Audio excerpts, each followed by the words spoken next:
Om Namah Bhagavate Vasudevaya.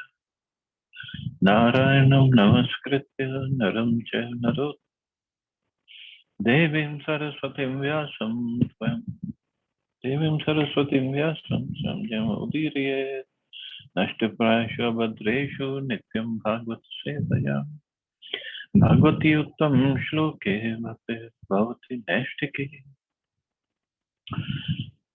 So continuing our with the discussion on Srimad Bhagavatam, today we are starting new canto, Canto 8, Chapter 1, the Manus, administrators of the universe.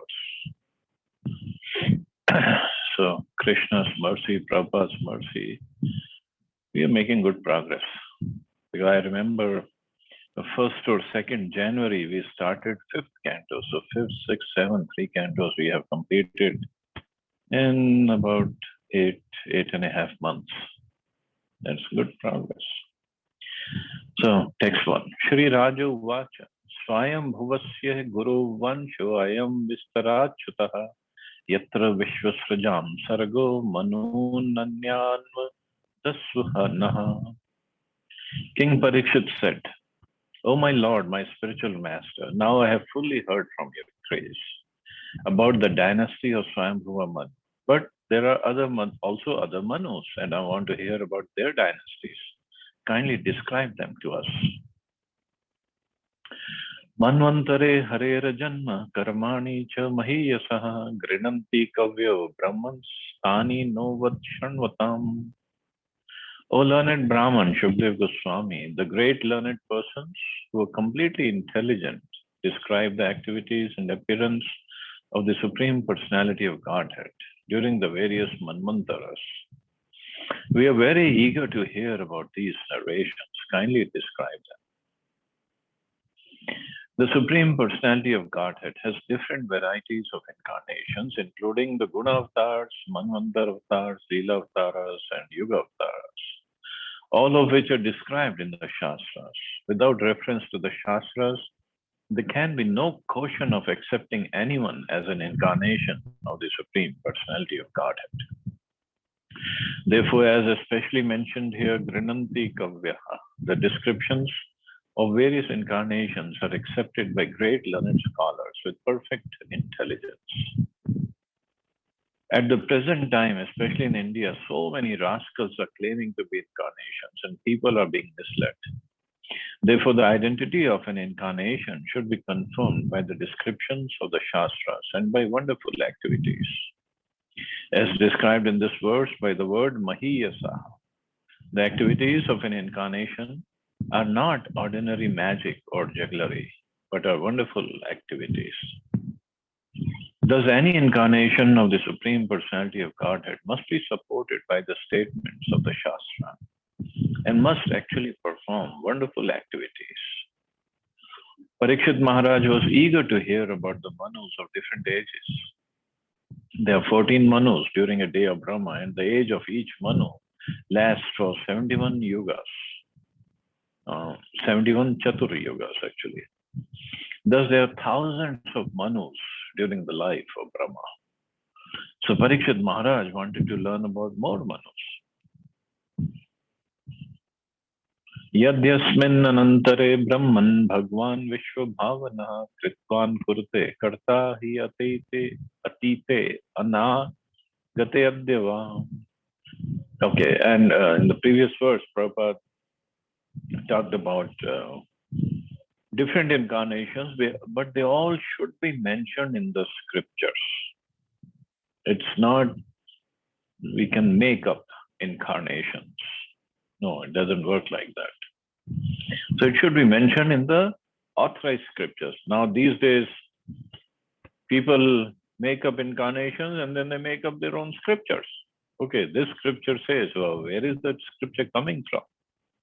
No, it's not authorized. It's just made up on its own, and they just want to follow. O learned Brahman, kindly describe to us whatever activities the Supreme Personality of Godhead, who created this cosmic manifestation, has performed in the past Manvantars. is performing at present and will perform in the future Manvantaras. So even in the future Manvantaras, the activities are mentioned in the scriptures. In Bhagavad Gita, the Supreme Personality of Godhead said that both he and the other living entities present on the battlefield had existed in the past, they existed at present, and they would continue to exist in the future. Past, present, and future always exist, both for the Supreme Personality of Godhead and for ordinary living entities. Nitya Nityanas Chetnas Chetnana. Both the Lord and the living entities are eternal and sentient, but the difference is that the Lord is unlimited, whereas the living entities are limited. The Supreme Personality of Godhead is the creator of everything, and although the living entities are not created, but exist with the Lord eternally, their bodies are created, whereas the Supreme Lord's body is never created. So that's a big difference. There is no difference between the Supreme Lord and his body, but the conditioned soul, although eternal, is different from his body.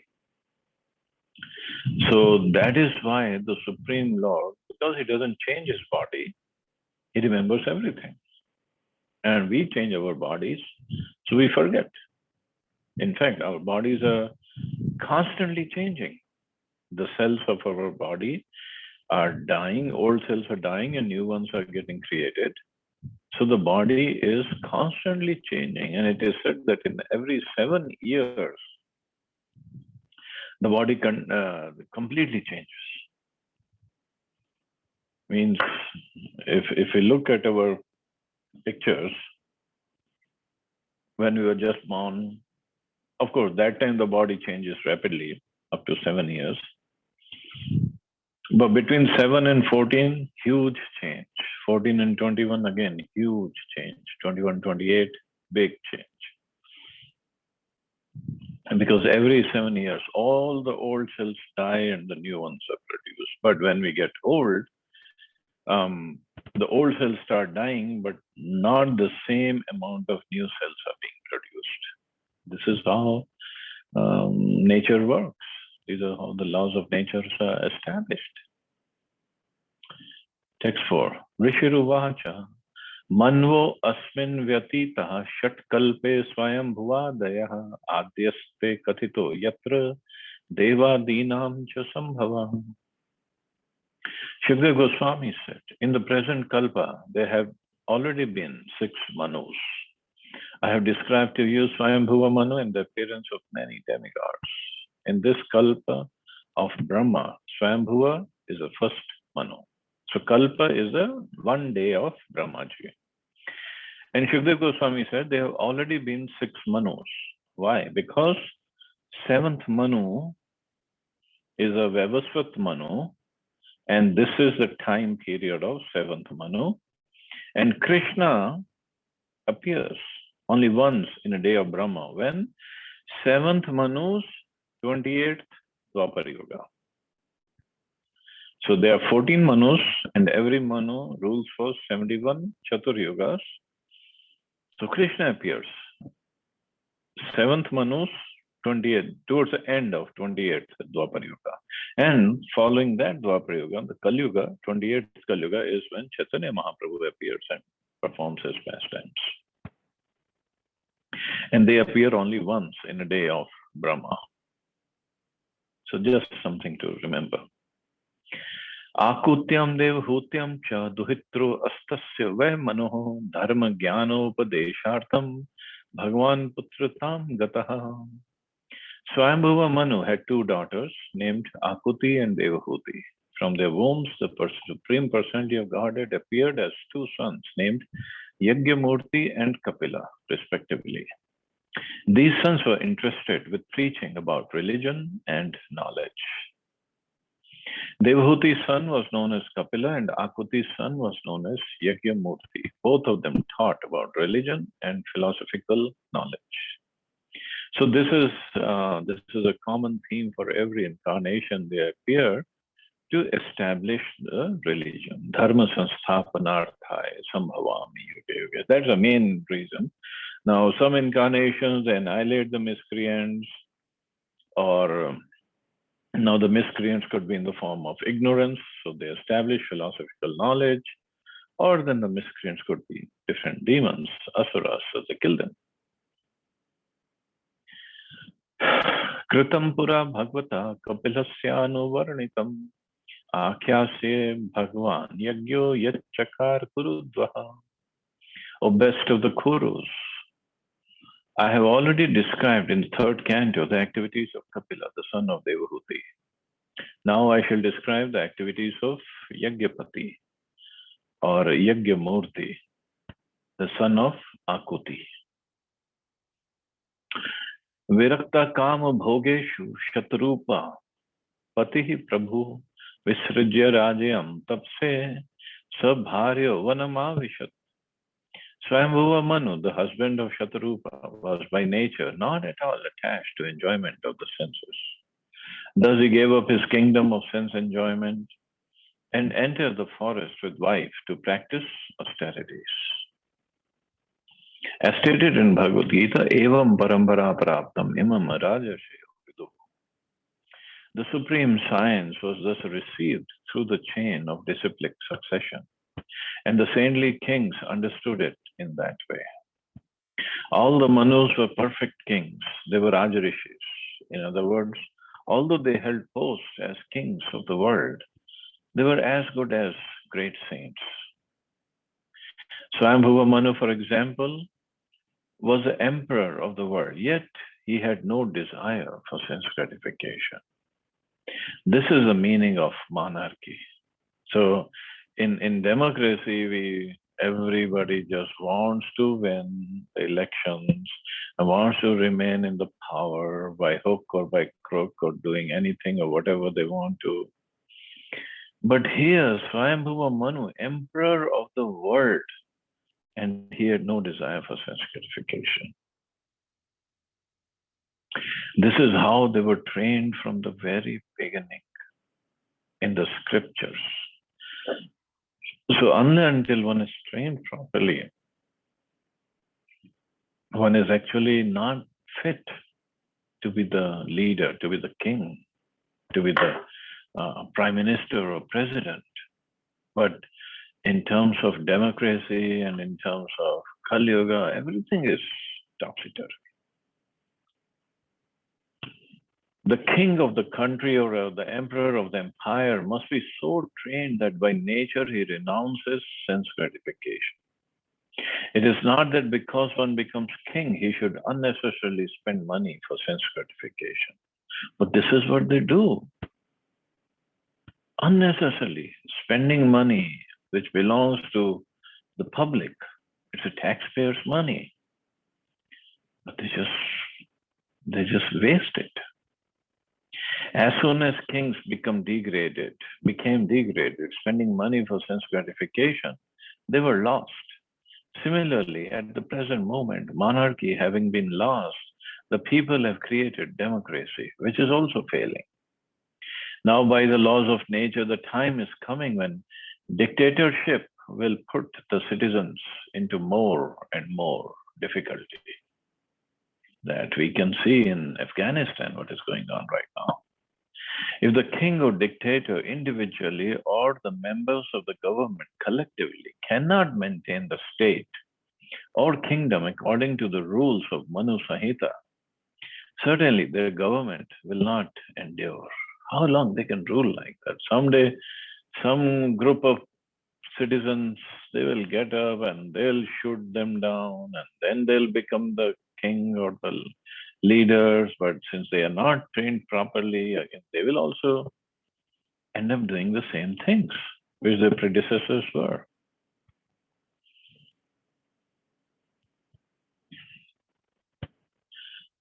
Sunandayam Varshishatam Padayakena Bhuvam Sprishan Tapyam Manas Tapo Ghoram Idam Anvaha Bharata.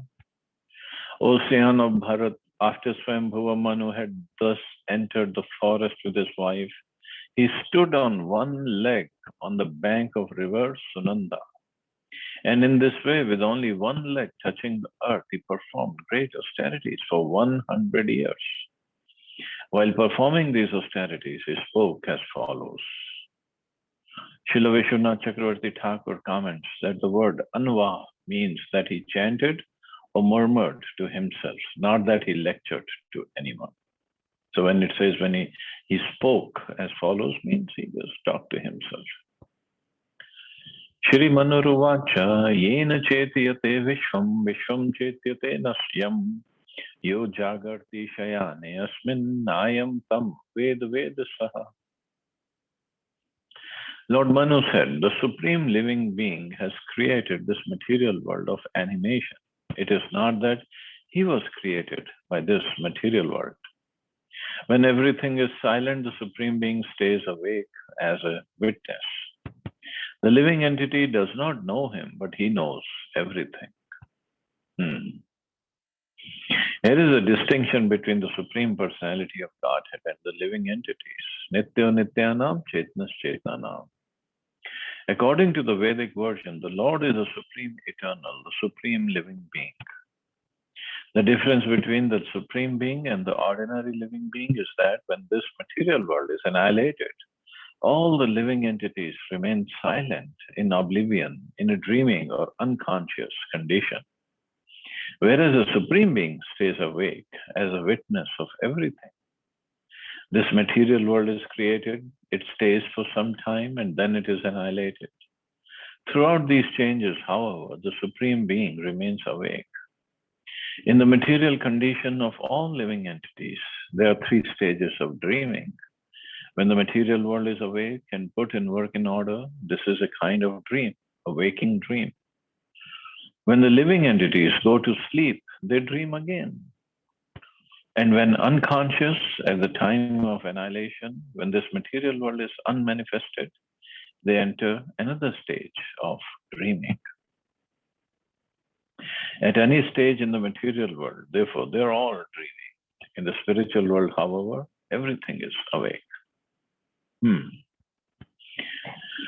So living entities, they're always dreaming. Why? When they're working, they're dreaming because they think, because if I think I'm this body and work accordingly, so I'm ignorant of my real identity. And I work in that identity as a man with Indian background, as an engineer, as a Brown. So this is not my real identity. Just like when we sleep and we dream, we see ourselves. Maybe we see ourselves as flying in the sky. But that is a dream. That is an illusory body we got of a bird. So that is a dream again. So here, if I have this body of a man, but this is not my real identity. And as Prabhupada said, and when unconscious at the time of annihilation, when this material world is unmanifested, they enter into another stage of dreaming, because then everything is annihilated and they all go inside the body of Mahavishnu. They sleep. So material world, therefore it is said, everybody is always dreaming, but the Supreme Lord is always awake. Because he knows who he is and he knows who we are and why we are here. And he's just waiting for us to get over this dreaming stage. Atma vasyam idam vishvam yat kinchit jagatyam jagat tena tyaktena bhunjita ma krida kasya siddhanam. So similar words appears in Ishopanishad. Within this universe, the Supreme Personality of Godhead in His super soul feature is present everywhere, whereas wherever there are animate or inanimate beings. Therefore, one should accept only that which is allotted to him. One should not desire to infringe upon the property of others. Having described the situation of the Supreme Personality of Godhead as transcendental, Swayambhuva Manu, for the instruction of the sons and grandsons in his dynasty, is now describing all the property of the universe as belonging to the Supreme Personality of Godhead. Manu's instructions are not only for his own sons and grandsons, but for all human society. The word man, or in Sanskrit, Manushya, has been derived from the same name Manu. For all the members of human society are descendants of the original Manu. Manu is also mentioned in Bhagavad Gita, Imam Vivasvate Yoga, Prokvanaham Avyayam. I instructed this imperishable science of yoga to the sun god Vivaswan, and Vivaswan instructed it to Manu, the father of mankind, and Manu in turn instructed it to Ikshvaku. Ikshvaku was the predecessor of Lord Ram. Swayambhuva Manu and Vaivasvat Manu have similar duties. Vaivasvat Manu was born of the sun god Vivaswan, and his son was Ikshvaku, the king of the earth. Since Manu is understood to be the original father of humanity, human society should follow his instructions. So because this chapter is about the Manus, the administrators of the universe, so different Manus are described here. This purport is pretty long. Prabhupada gave good descriptions here. Swayambhuva Manu instructs that whatever exists, not only in the spiritual world, but even within this material world, is the property of the Supreme Personality of Godhead, who is present everywhere as a super consciousness. As confirmed in Bhagavad Gita, Kshetra Gyan Chapi Mam Vidhi Sarva Kshetreshu Bharata. In every field, in every word, in every body, the Supreme Lord is existing as a super soul. The individual soul is given a body in which to live and act according to the instructions of the Supreme Person.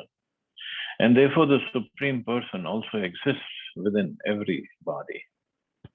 We should not think that we are independent. Rather, we should understand that we are allotted a certain portion of the total property of the Supreme Personality of Godhead.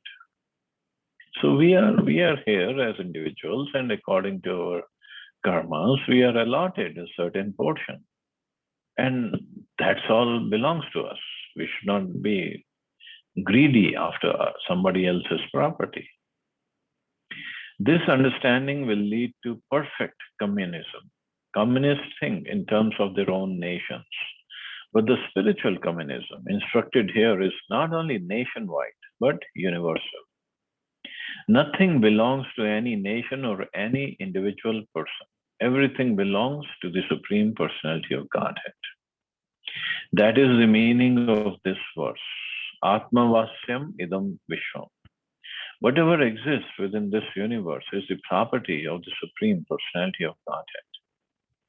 The modern communistic theory and also the idea of the United Nations can be reformed, indeed rectified, by the understanding that everything belongs to the Supreme Personality of Godhead.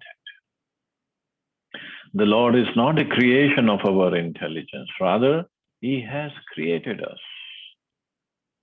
This universal communism can solve all the problems of the world. But the problem is, even though we say everything belongs to the Supreme Lord, and I've been put in charge of whatever is allotted to me, but we think that I'm supposed to have more than what I think is allotted to me. So how would we know what is allotted to me? There's nothing, no papers are signed anywhere. So the greed really kills everything, because we want to get more and more and more and more for our sense gratification. That's the whole idea behind this. Taking more than necessary, or taking more than what we are allotted for. So towards the end of this purport, Prabhupada writes, since all property belongs to the Supreme Personality of Godhead, everything should be offered to the Lord, and we should take only prasada. We should not fight among ourselves to take more than we need. As Narad Muni said to Maharaj Yudhishthir, Yavad Bhriyeta Jataram. One may claim proprietorship to as much wealth as required. How much? To maintain body and soul together. That's a very wide statement, vast statement. To maintain body and soul together, for that we don't require much actually. Whatever else we take or accumulate is to keep the body in a comfortable situation. That's all. But one who desires proprietorship over more than that must be considered a thief, and he deserves to be punished by the laws of nature.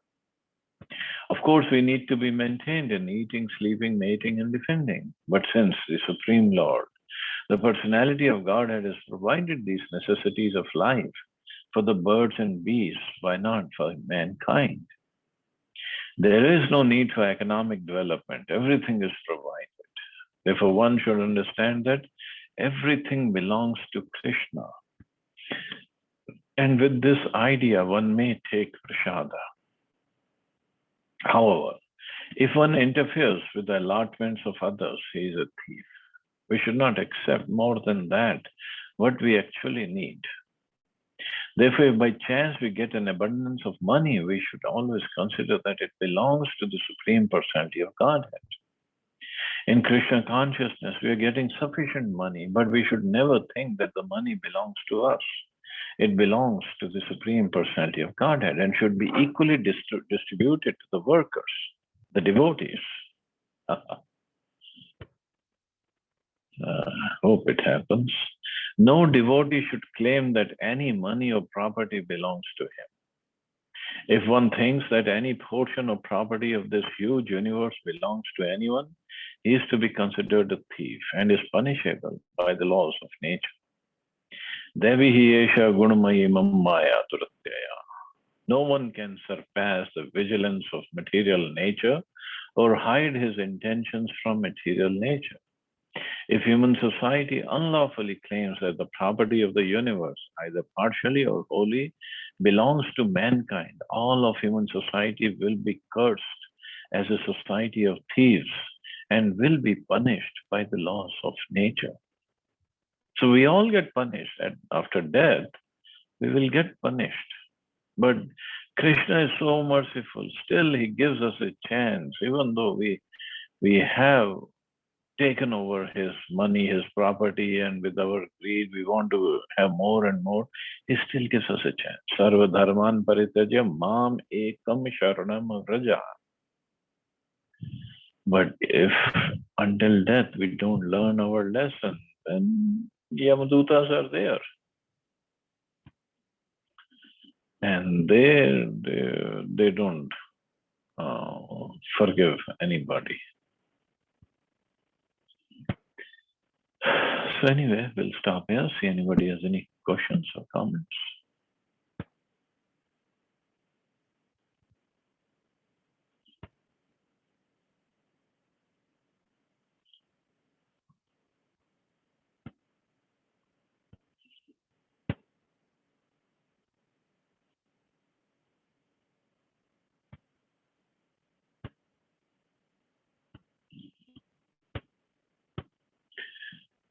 Okay, so we'll stop. You all have a safe and wonderful day.